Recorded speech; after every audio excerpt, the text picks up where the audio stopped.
너무나 잘 아는 말씀이죠. 은과 금은 내게 없거니와 내게 있는 것으로 내게 주노니 일어나 걸으라. 기적의 사건입니다. 그렇습니다. 오늘 본문에는 이 기적의 사건, 또 그것을 계기로 시작된 증언, 설교, 그것이 등장이 되고 있어요. 그래서 저는 오늘 그 기적의 사건에 대해서 여러분과 함께 나누고, 그 다음에 어떤 말씀의 증언이 있었는지 그 내용을 살펴보고요. 그럼 마지막에 이 둘의 관계가 어떤 것인지를 우리 함께 나누도록 하겠습니다. 먼저 기적의 배경을 한번 볼까요? 1절, 2절에 보면 등장인물들이 있습니다. 먼저 베드로와 요한이 등장하죠. 베드로와 요한 제9시 기도 시간에 성전으로 올라갔다. 이것은 그날만 한 것이 아니고 평상시에 다른 지금까지 해오던 대로 기도 시간을 정해놓고 성전에 올라가서 기도했죠. 사실은 유대인들이 하루에 3번씩 기도를 하는 그 시간이 정해져 있었고, 여기 9시라고 하는 것은 오후 3시를 얘기하는 겁니다. 그러니까 어떻게 보면은 그 기도 시간에 맞추어서 평상시에 하던 대로 성전에 기도하러 올라가고 있었다. 또 두 번째 등장인물은 나면서부터 걷지 못하는 사람이에요. 이 사람에 대해서 보니까 태어나면서부터 걷지를 못해서 구걸하면서 살았는데 2절 하반 마지막 부분에 보면 그날도 구걸하기 위하여 날마다 미문이라는 성전문에 두는 자라. 매일같이 성전문, 특별히 미문이라고 뷰티풀 게이트라고 하는 성전문 앞에서 구걸을 했던 것이죠. 사실은 자리가 좀 괜찮죠. 아무래도 성전에 들랑달랑하는 사람들의 마음은 좀 더 구제를 위해서 열려있게 될 테니까 매일같이 그렇게 사는 사람이었습니다. 또 다른 등장인물들을 보면 이 구걸하면서 사는 사람을 매일같이 데려다가 거기다가 앉혀주는 사람들이 있었어요. 2절에 보면 나면서 못 걷게 된 이를 사람들이 메고 오니 이는 성전에 들어가는 사람들에게 구걸하기 위하여 날마다 미문이라는 성전문에 두는 자라. 혼자서 걸을 수가 없으니까 다른 사람들이 날마다 그 사람을 매가지고, 혼자서 또 데리고 가기가 힘드니까 아마 몇 사람이 같이 했을 거예요. 그리고 그 미문 앞에 가다 앉혀줘서 구걸을 할 수 있도록 해줬다는 것이죠. 그러니까 날마다 하는 게 쉽지 않죠. 근데 여기에 대한 해석은 둘로 나눠집니다. 어떤 사람들은 참으로 선한 마음을 가지고 매일같이 이 사람을 도왔다. 그래서 이 사람을 메고 구걸할 수 있는 자리에 성전문 앞에 갖다 놨다. 이렇게 해석하는 분들도 있고, 또 어떤 주석가들은 아마도 이 구걸 앉아서 이게 걷지를 못하는 사람을 보면 사람들이 불쌍히 여기니까 성전에 들락날락한 사람들이 구제를 많이 해줄 것이고, 그 사람을 통해서 자기들의 수입을 올렸던 사람들일 수도 있다. 그래서 이 사람을 갖다가 매일같이 거기에 구제하는 그 돈이 모아지면 그것을 그 사람에게 어느 정도 주고 또 다른 자기들이 수입으로 챙기는. 정확하게 어떤 건 잘 몰라요. 성경에 보면 이렇게 우리가 분명히 왜 그랬다고 하는 답을 얻기 어려운 부분들이 있습니다. 그때는 우기는 사람이 장땡이에요. 그냥 뭐 아무도 모르니까. 그러나 이제 천국에 가서 우리가 물어보면 알겠죠. 여기서 중요한 것은 날마다 이 사람들이 이 걷지 못하는 사람을 메고 와서 거기에 두었다. 그리고 또 더 많은 사람들 보면 이는 성전에 들어가는 사람들에게 구걸하기 위하여 이렇게 돼 있거든요. 그러니까 그 기도 시간에 맞추어서 성전에 들어가는 사람들이 많이 있었던 것이죠.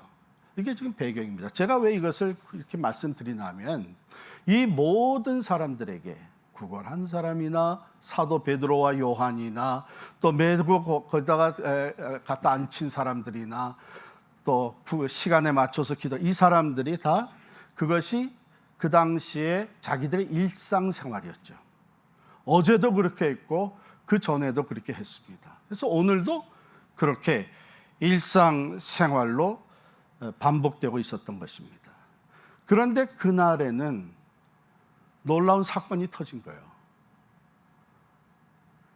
이 사람이 고침을 받고 일어나서 걷기도 하고 뛰기도 하게 된 거예요. 그 내용을, 그 사건이 어떻게 해서 일어났는가 보게 되면, 그날따라 베드로와 요한이 올라가다가 이 사람을 보고 걸음을 멈춰 섭니다. 여러분, 이 사람 매일 거기 있었던 사람이고 베드로와 요한도 매일 기도 시간에 맞추어서 올라가던 길인데, 같은 길인데 그날따라 베드로와 요한이 멈췄습니다. 그리고 여기 보면 주목하여 봤다, 그렇게 돼 있어요. 그러니까 이 구걸하던 자를 집중해서 응시합니다. 지극한 관심을 그날은 보인 거예요. 뿐만 아니라 그 사람에게 우리를 보라, look at us, 그렇게 요청을 합니다. 그래서 여기 서로 바라보면서 어떻게 보면은 인격과 인격이 만나는 일이 벌어집니다. 여러분 한번 상상해 보세요. 그냥 뭐 슬쩍슬쩍 보면서 좀 관심 있는 사람들은 뭐 동전도 좀 던져주고 이렇게 지나가는데, 이 사람은 어떻게 된 게 우리를 바라보라 이렇게 하니까 얼마나 기대가 됐겠어요. 도대체 얼마나 많이 주려고 이렇게 정색을 하고 우리를 보라 그러는가. 그런데 베드로가 이렇게 얘기를 하죠. 은과 금은 내게 없거니와. 그 말을 들었을 때 실망이 됐을 거예요. 그러나 더 귀한 것을 줍니다. 내게 있는 이것을 내게 주노니 나사렛 예수 그리스도의 이름으로 일어나 걸으라. 그리고 그 오른손을 붙잡아서 일으켜 세워줍니다. 그때 놀라운 기적이 나타났어요. 발과 발목에 힘이 생기면서 40여 년 동안, 태어나면서부터 40여 년 동안 걸어본 적이 없는 이 사람이 일어나 걷습니다. 또 뛰기도 했다 그랬습니다. 그리고 사도들과 함께 성전에 들어가서 하나님을 찬양했습니다.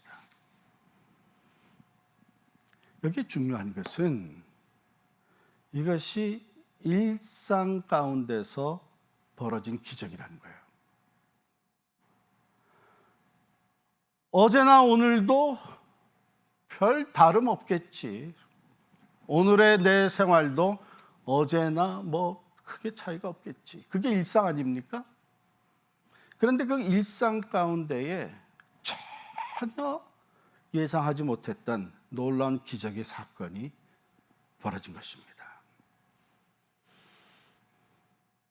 물질보다 더 가치가 있고 파워풀한 것이 우리에게 있다고 하는 것을 사도들이 새롭게 인식을 하면서 그날은 그것을, 즉 예수 그리스도의 이름의 능력을 이 구걸하던 자에게 베풀게 된 것이죠. 여러분, 하나님은요, 우리의 일상 가운데 리피트되는, 반복되는, 그래서 내일도 오늘과 별 다름없겠지 하고 살아가는 우리들의 삶 속에 살아 역사하시는 분이십니다. 중요한 것은 어떻게 그 일상 가운데 살아 역사하시는 하나님을 체험하느냐 하는 것이 중요하겠죠.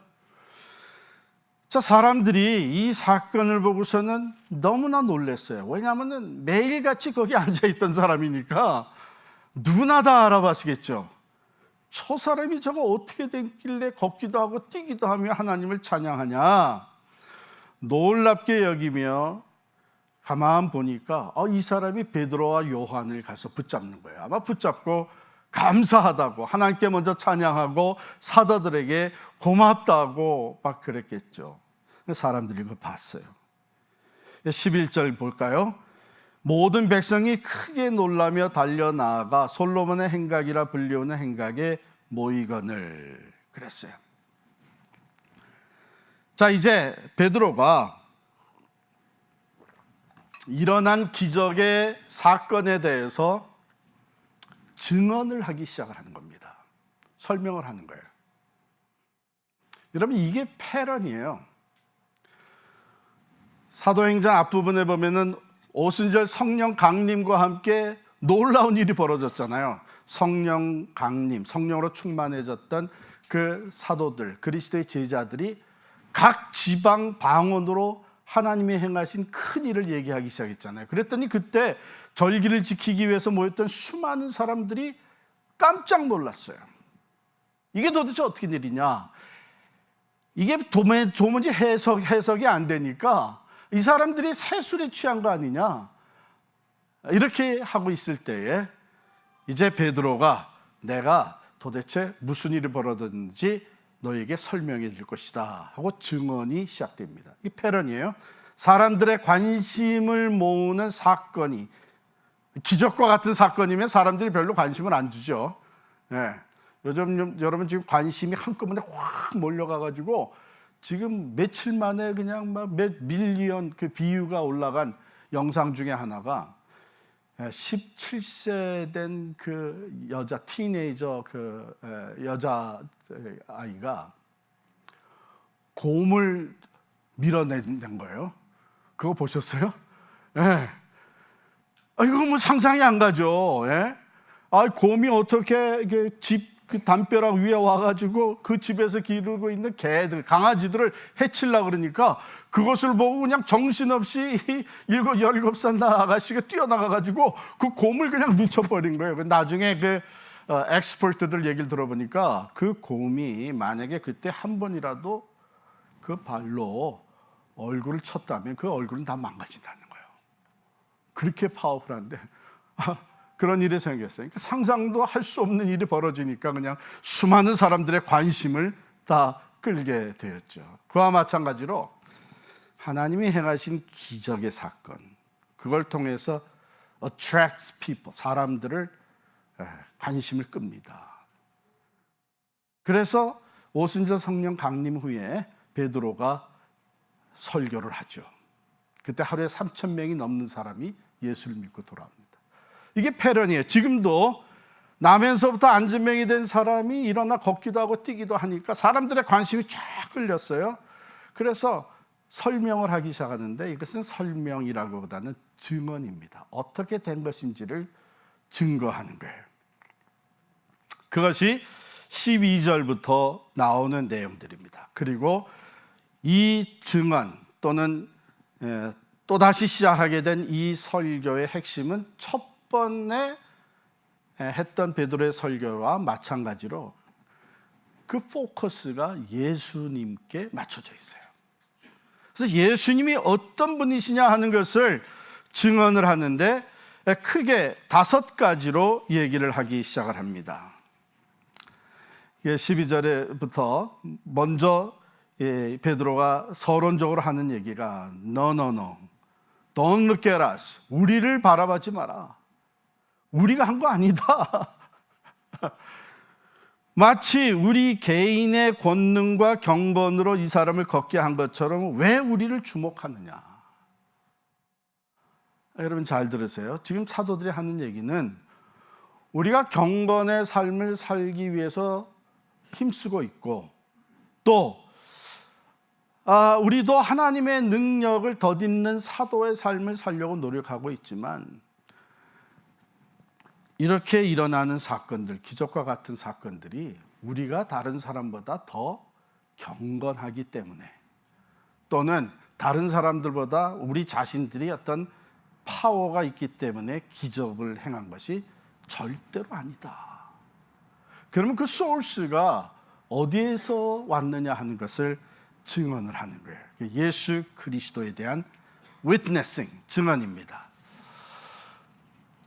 크게 5가지 이야기를 합니다. 한번 볼까요? 처음에 13절을 보시면 아브라함과 이삭과 야곱의 하나님 곧 우리 조상의 하나님이 그의 종 예수를 영화롭게 하셨느니라.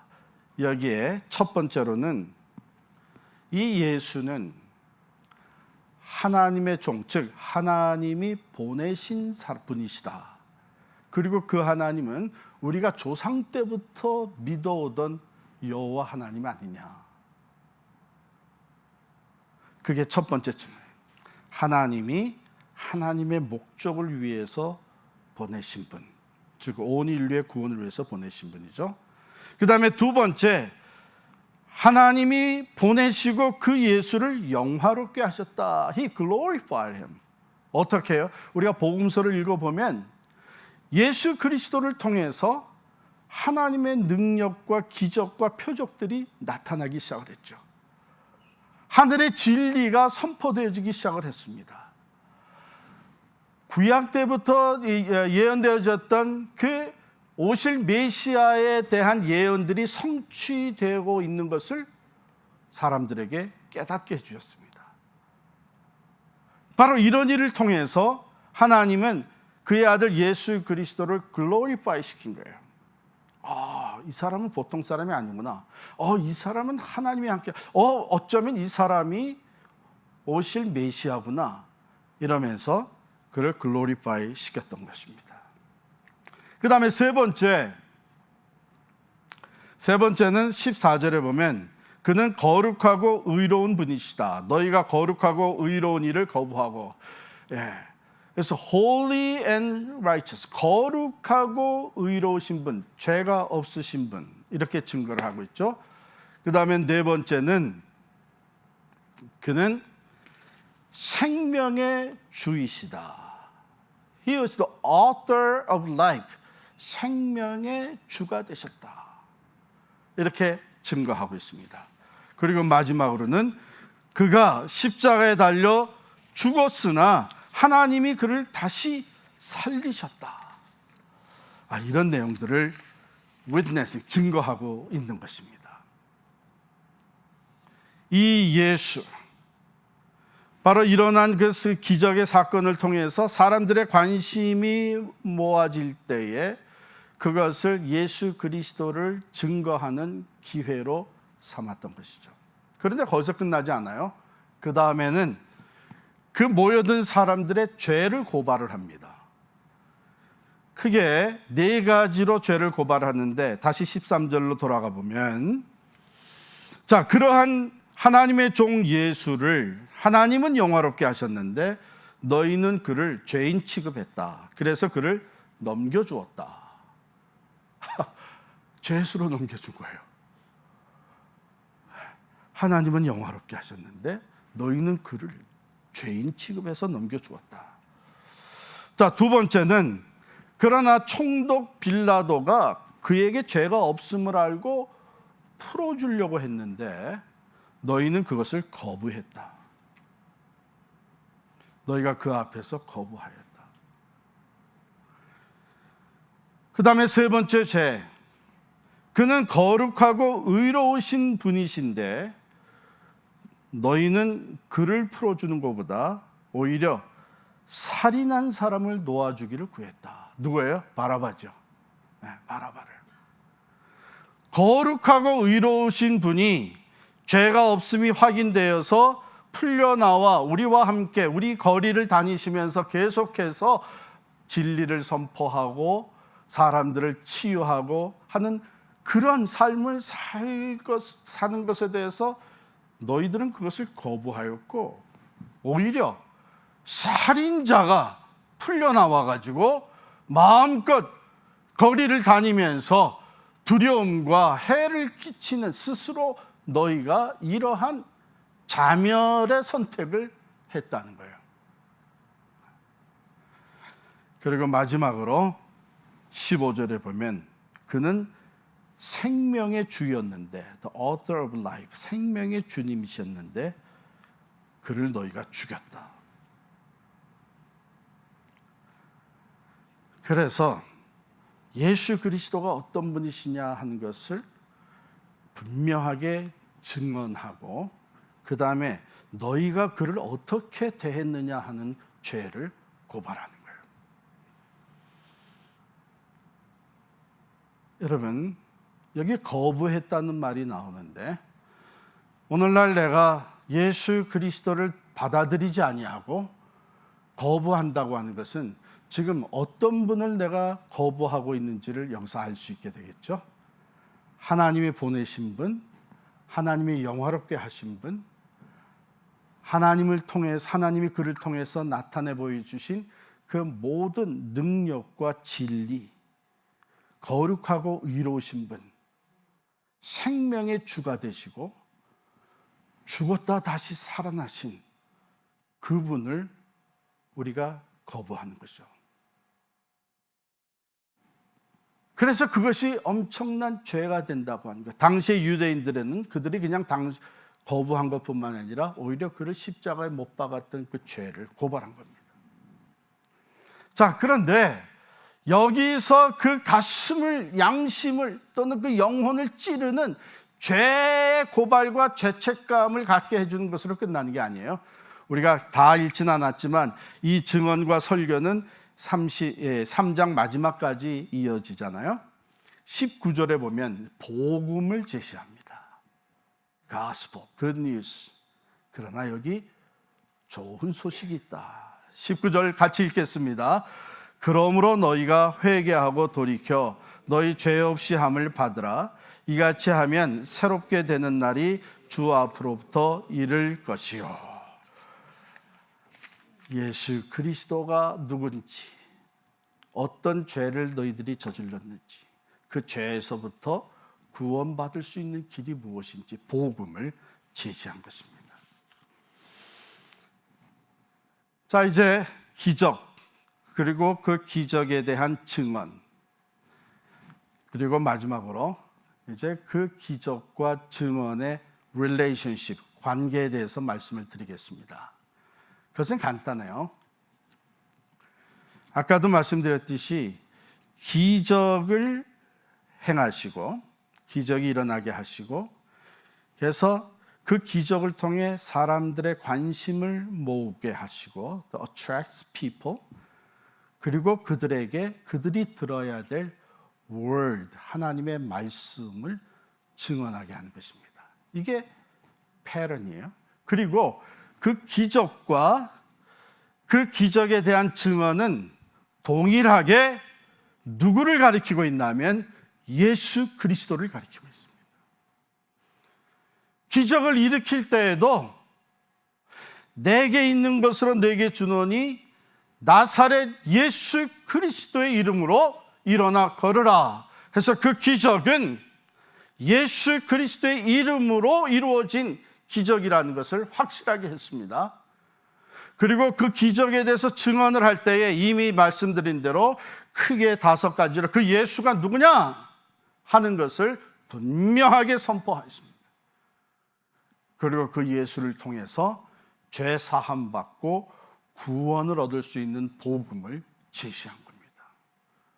그래서 이 기적과 그것에 대한 설교 또는 증언 모두가 다 온 인류의 구주로 보내받으신 예수 그리스도에게 포커스가 맞춰집니다.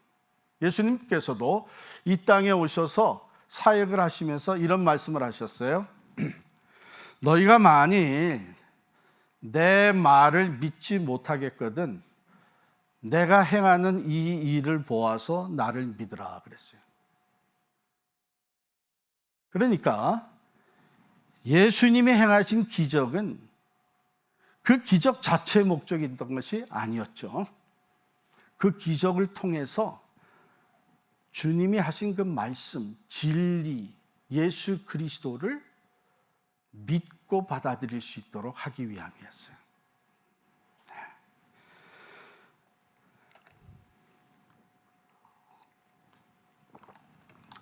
자, 그러면 우리도 오늘날 예수를 증거하는 전도의 삶, 또 미셔널 라이프, 선교적 삶을 살 때에 바로 이런 일들이 있어야 되지 않겠어요? 생각하지도 못했던 일이 펼쳐지면서 사람들의 관심이 모아지게 되고 그것이 우리에게 증언할 수 있는 기회가 된 것을 알고 예수 그리스도를 증거함으로 그들이 죄인인 것을 깨닫고 예수 그리스도 안에서 구원을 받는 이 패런이 계속해서 일어나게 된 것인데, 문제는 뭐냐면 오늘날 우리가 복음은 가지고 있는데 사람들이 관심을 가질 만한 하나님의 능력이 우리의 일상생활에서 나타나지 않는다는 거예요. 왜요? 이제 하나님이 이제 나이가 너무 많으셔가지고 그 전에 이미 뭐 홍해도 가르고 바다 옆에 반석에서 물이 터진 뭐 오병이어의 이때 힘을 다 쓰셔가지고 이제는 쇠하셨어. 맞아요? 우리 하나님은 어제나 오늘이나 영원토록 동일하신 분입니다. 변함없이 전지하시죠. 모든 것을 알고 계시고 어디나 계시고 전능하셔서 그의 능력은 한이 없으십니다. 그러면 왜 오늘날에는 그런 일들이 우리 교회에서도 좀 그런 기적과 같은, 우리 크리스찬들이 살아가는 삶 속에 그런 하나님의 살아계신 기적과 표적과 능력이 나타나면 사람들이 바라보면서 이게 도대체 어떻게 된 일이냐, 이게 무슨 현상이냐, 어떻게 이런 일이 가능하느냐 관심을 가지게 되고, 그때 우리는 이게 예수 그리스도의 이름으로 증거하며 살아계신 하나님께서 예수 그리스도를 통해 우리에게 구원의 길을 열어주셨다는 것을, 지금까지 예수를 거부하고 살던 사람들이 회개하고 복음을 받아들여서 구원을 받는 역사가 나타나야 되는 것 아닙니까? 근데 우리에게 복음은 있어요. 그런데 사람들이 우리에게 귀를 기울이지 않습니다. 그 능력의 이름 예수 그리스도, 그 이름으로, 이름을 통해서, 그 이름을 믿음으로 말미암아 나타나는 하나님의 능력이 있어야 될 텐데, 마치 16절에 마지막 16, 오늘 본문 마지막에 베드로가 한 얘기처럼 그 이름을 믿음으로, 그 이름이 너희가 보고 아는 이 사람을 성하게 하였나니 예수로 말미암아 난 믿음이 너희 모든 사람 앞에서 이같이 완전히 낫게 하였느니라. 기적 자체가 목적이 아니었죠. 만약에 그게 목적이었다면 베드로와 요한이 이제 돌아다니면서 모든 병자들을 다 고쳐주고 귀신들 다 쫓아내고, 그건 예수님도 그렇게 안 하셨어요. 왜냐하면 이 능력의 나타나심은 그 자체의 목적이 있는 것이 아니라 예수 그리스도가 누구인지를 증거하고, 그리고 예수 그리스도의 복음을 받아들이게 하는 것이 목적이었습니다. 다시 한번, 복음은 우리가 가지고 있는데 왜 하나님의 능력은 나타나지 않는 거냐? 무엇이 문제입니까? 우리 3장 1절, 본문 1절로 돌아갑니다. 그냥 지나치기 쉬운 건데, 제9시 기도 시간에 베드로와 요한이 성전에 올라갈새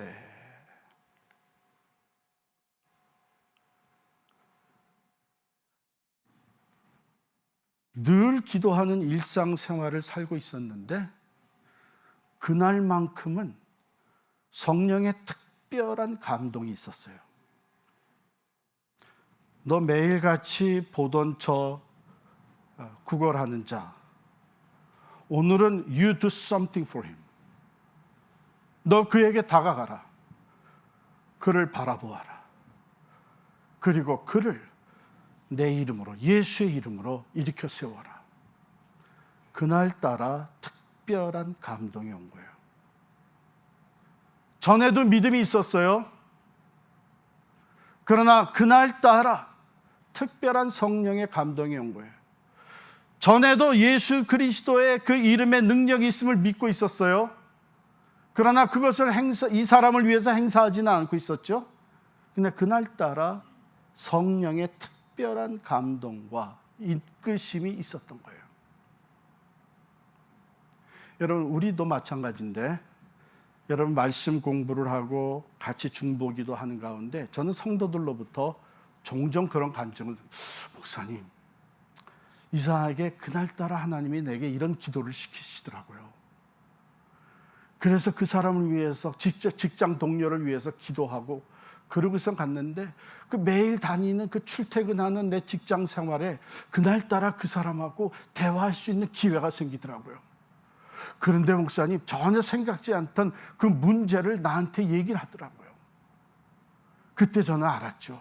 아, 하나님이 기도 중에 나를 준비시키셨구나. 그래서 처음으로 그 사람에게 내가 복음을 제시할 수 있었어요. 그런데 놀랍게도 그 마음이 열려 있더라고요. 여러분, 이걸 가리켜서 우리는 Divine Appointment라고 얘기를 합니다. 우리가 계획을 세우고 그 시점에 맞추어서 전도하고 찾아가고, 그것이 아니라 나는 생각지 않았는데 그날따라 오늘이다. 내가 평상시에 생각했던 그 마음, 오늘 열어라. 복음을 전해라. 오늘 찾아가서 식사를 같이 해라. 이런 그 감동이 오는 것. 그래서 하나님이 나를 통해서 지금 그 영혼에게 다가가시는 이것이 디바인 어포인먼트죠. 다른 말로는 우리가 이것을 카이로스라고 얘기를 합니다. 우리의 그 칼렌다의 그 시간이 아니라 하나님이 정하신 시간. 그렇다면 문제는 내가 어떻게 그것을 알 수 있느냐. 지금 성령께서 내 마음을 움직이시고 베드로와 요한에게 오늘은 이 사람을 바라보아라. 이 사람에게 능력으로 나가가라. 예수 그리스도의 이름으로 일으켜라 하는 이 특별한 감동이 일상생활 가운데 그날따라 주어진 거예요. 그런데 그것을 베드로와 요한은 민감하게 받아들인 것이죠. 왜? 매일 일상생활 속에서 spiritually, 영적으로 민감해 있던 사람들이기 때문에 그렇습니다. 기도 생활을 특별한 응답도 있는 것 같지 않은데 변함없이 하나님과 대화하며 기도 생활을 했습니다. 하루에 3번씩 기도합니다. 말씀을 계속 가르칩니다. 여러분, 이것이 사도들의 삶을 늘 영적으로 센시티브하게 유지시켜 준 거예요.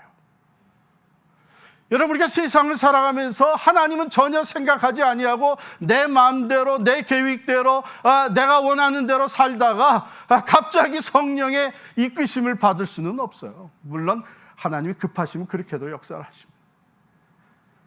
일상에서 하나님이 행하시는 능력을 보고 그 능력의 채널, 도구로 쓰임받는 사람들은 평상시에 일상생활에 영적으로 준비되어져 있는 사람이에요.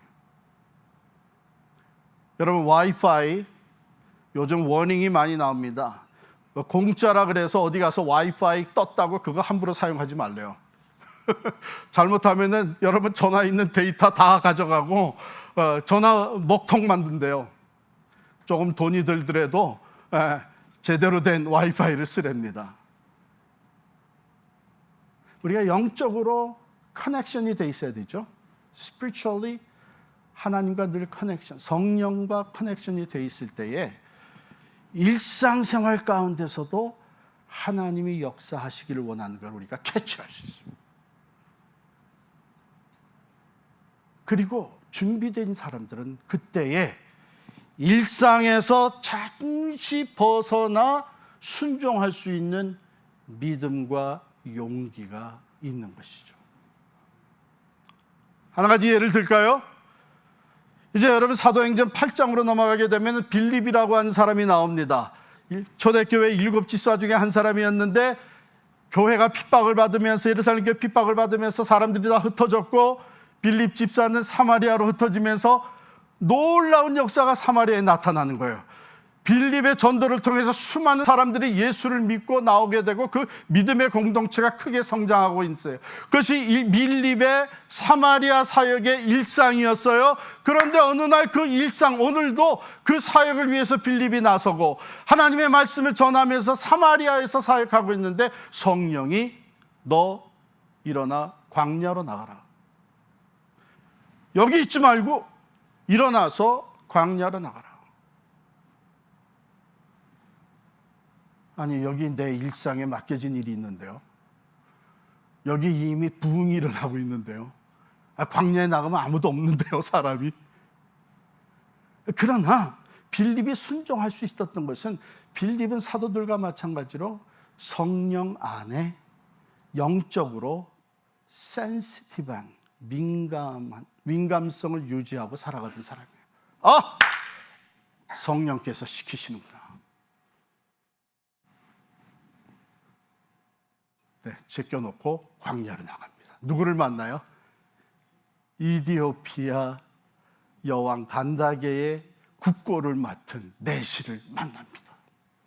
이 사람이 예루살렘에 올라갔다가 돌아가는 길에 마차에서 이사야서를 읽고 있는데 도대체 이게 무슨 뜻인지 알 수가 없는 거예요. 빌립이 다가가니까 그를 초청해서 마차에 올라오라 그럽니다. 빌립이 그걸 해석해요. 그것이 바로 고난의 종 예수 그리스도, 그러나 온 인류의 구세주로 오신 예수 그리스도라고. 그랬더니 이 사람이 예수를 영접해드려요. 예수를 믿게 되고 더 기다릴 거 없다. 여기 물이 있으니까 여기서 세례를 받자 해서 내려서 빌립이 세례를 베풉니다. 거기까지 한 다음에 성령께서 빌립을 다시 데리고 가십니다.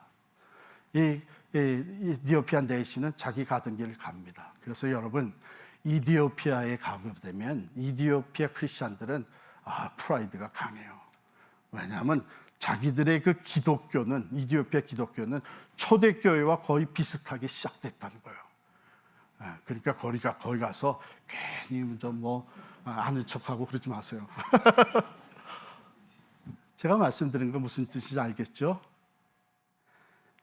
영적으로, 즉 말씀과 기도 가운데 매일같이 spiritually 준비되어 있는 사람들은 일상 가운데 살아 역사하시는 하나님의 음성을 듣습니다. 아마 여러분들도 또 그런 경험이 있는 사람들이 많을 거예요. 저는 특별히 새벽 기도에 인도를 하고 나서 기도할 때에 많은 경험을 했습니다. 갑자기 전화가 하고 싶은 거예요. 전화를 했습니다. 아니, 목사님 아침 일찍이 무슨 일입니까? 글쎄 잘 계시나 해서 내가 전화를 했어요. 목사님 전화 잘하셨습니다. 사실은 우리 집안에 이 생긴 문제를 내 목사님한테 말씀을 드려야 하나 말아야 하나 주저하고 있었습니다. 그러면서 생각지도 못했던 어려운 문제를 얘기를 하는 거예요. 하나님이 이것 때문에 전화하고 싶은 마음을 갖게 하셨구나. 그러면 기도할 때요, 엄청난 확신이 서는 거예요. 하나님의 타임에 전화하게 하셨다면 우리가 예수의 이름으로 기도할 때 하나님이 주께서 역사하실 것이다 하는 확신이 확 생기면서 간절하게 말씀을 붙잡고 기도하기 시작합니다. 그때마다 하나님의 응답을 경험을 합니다. 능력의 이름 예수 그리스도는 변함이 없습니다. 그러나 그 능력을 우리가 경험하며 예수 그리스도를 증거할 수 있는 미셔널 라이프를 사는 사람들은 평상시에 영적으로 준비되어 있는 사람들입니다. 내가 하나님을 위해서 이런 일을 하겠다, 소명을 발견하고 목표를 두고 나가는 것 좋습니다. 그러나 영적으로 내 매일매일의 삶 속에서 준비되어 있지 않는다면 하나님의 시간표에 맞추질 못합니다. 하나님이 역사하실 때 쓰임받지를 못합니다. 뭔가 이 일은 여전히 할 수 있어요. 그러나 열매는 없습니다. 왜? 진정한 변화의 열매는 하나님의 역사 속에서, 하나님의 능력 가운데 사람이 변하고 가정이 변하고 사회가 변하는 것이죠. 사랑하는 성도 여러분, 우리는 이 패런을 잘 이해할 필요가 있습니다. 하나님은 그의 놀라운 능력으로 기적을 행하십니다. 사람들이 생각지도 못했던 일이 벌어지게 합니다.